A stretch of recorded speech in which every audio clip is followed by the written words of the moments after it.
Okay, good morning, everybody. Hope everybody's well. Happy Monday. Thank you for those that are joining us today and every day. We really appreciate it. We've been talking about this concept of the action leading to the action, right? This is a key piece here for us. And this is really where it starts to change. And this is we spoke about this last week, but this really, if we sort of like digest this, is really where we start to change. Because whether your action is there for a result, or whether your action is there for the action, are two entirely different exercises. Right? Action to results makes the action almost irrelevant. It's the results that you're looking for. And that's okay. You can look for results, but it takes away from the value of the building of the action. Now, when you do that in your brain, what happens is the more you discount the action, right? You want the result. The more the action becomes sort of like an impediment to the result. Let me give you an example. So, a lot of people go to work to make money, right? And some people go to work and they don't care what they do. They just want to make money. I think I told the story here once before about the documentary that I saw. Oh my gosh, I'll never forget it. I mean, maybe I will in the future. I don't know, but I haven't until now. I don't know, a decade ago, I saw a documentary on the future of YouTube, or maybe 2 decades ago, whenever it was. I was involved in whatever. I was involved in something, and a guy says to me, "You got to see this if you want to understand what social media is doing to people." So I watched it, and it was on YouTube. It was a documentary on this thing called YouTube and what it's doing to the young population. And the documentary was about this new reality, or this new move towards YouTube stars. In the old days, you had movie stars and TV stars and sports stars, right?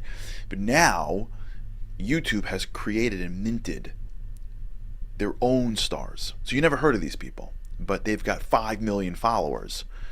Now, you're not on their chats. You're not on their pages. There's no way you even get to them. You're not clicking through and you pass by their show, right? You're not flipping through a magazine and you see their ad, right?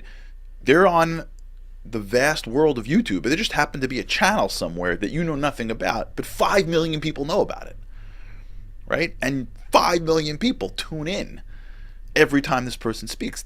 That's massive. They're called YouTube stars. Now it's obvious, but back then it wasn't. So they had a conference of all these YouTube stars, right? People that, unless you're fans of them, you've never heard of before. But they went to this conference and you couldn't believe your eyes. The kids who were watching these people were going out of their minds.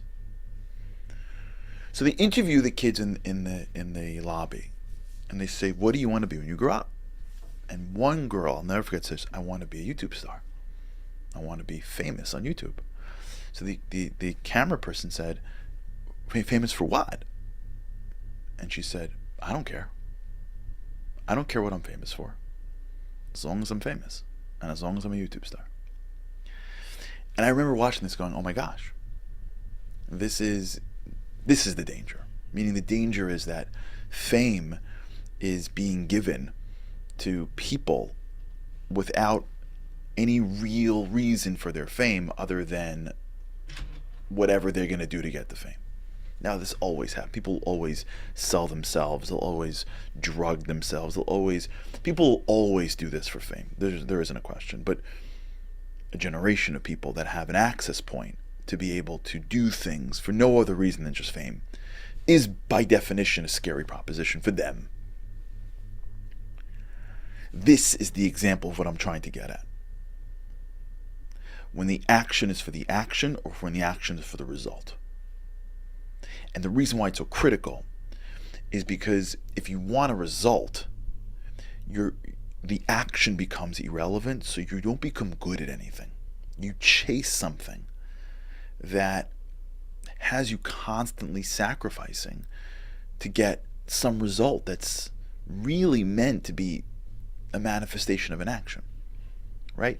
So if this young woman would have said, well, I love cooking and I want to spend my whole life cooking, and I really love pastries, and I hope with YouTube I can be famous for pastries, that's different, right? Because she's trying to spend her time on the action of pastry making. And so the action of Monday morning making pastries really for her is to get her to Tuesday morning making pastries a little bit better, to Wednesday morning making pastries a little bit better, to a year from now being the best in her town at pastry making. And if the action leads to the action, and really the benefit of working hard on pastries on a Monday is so that she could be a little bit better on a Tuesday, right? And then a lot better in a month, and an enormous amount better in 10 years. Now, okay, you may not be so enamored by pastries that alone will give you the benefit, but maybe you want to now leverage that so people see you. I hear that. But the action then, in this case, pastry making, isn't irrelevant. It's it. That's the, as they say in Hebrew, the ikar, the essential point. I'm really good at math, and I want to spend my life in math. I'm really good at being a parent, and I want to be a better parent. And so the work that I do Tuesday morning in parenting, it's not so that my kid grows up and is independent. That's the result. It's so that I could be a better parent tomorrow, and then the next day, and then the next day, right? It's the action. And if I'm a better parent every day of being a parent, I'm sure there'll be positive implications for my children. But I'm not like cajoling the kid to get to become independent or to get into the school. And so I'm like figuring out my parenting to position the kid to something. I'm not making pastries to get famous, because I only want to be famous, which is the result. And everything else is taken except for pastry making. And I heard that someone else did it, which is what happens a lot of times, right? What do you want to do? I don't know, nothing. But someone else is successful at something, so I guess I'll do that, right? And people call me, they want to get into real estate. Why do I want to do real estate for? Because my uncle's really rich and he's in real estate. I'm like, oh, that's nice. So you want money? Yeah. Okay, so what's in real estate? Well, I heard real estate you can get money. Really? Real estate you can just get money? You just walk into real estate and you open up doors in apartment buildings and there's money? Right? You just build things and it's money? What are you good at? What do you want to bring to the world called real estate? What niche? There are things that are more lucrative than other things, right? The real estate professor makes less money than the real estate executive, but what do you bring to the table?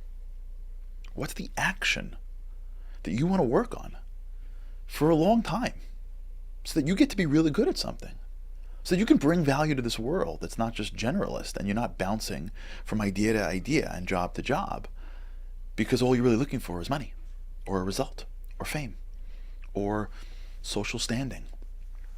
How many times has that happened? Why do you want to do that thing for? Because everyone's going there. So what? It's bad for you. School, that doesn't work for you. That house is too big for you. You don't have that much money. That vacation is out of your budget. That school's not good for your kids. The kids are gonna, why are you doing this for? Well, and we're all like this, but let's just call it out, because the result of doing all these things is, it's fame. It's just social status in my small circle fame. There's a result there. It's not the action. It's not because this thing that I'm doing is a natural progression of the work that I've done. It's good for me, makes sense for me, and I'm happy to do it every day. There's a result that I'm looking for, usually in the world of acceptance.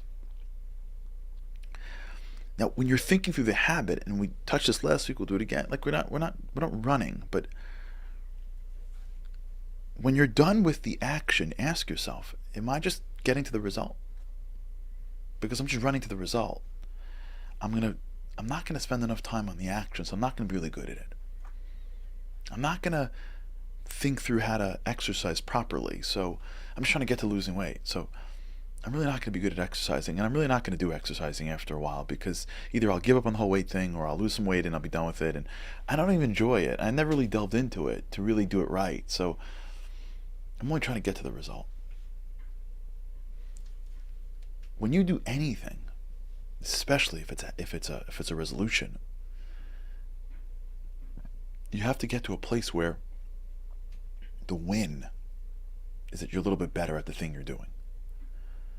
And the reason is because we're on this earth for a reason, and we have a purpose here. And the things that we are naturally inclined to do could be close to that reason. And so our job really is to be the best that we can be.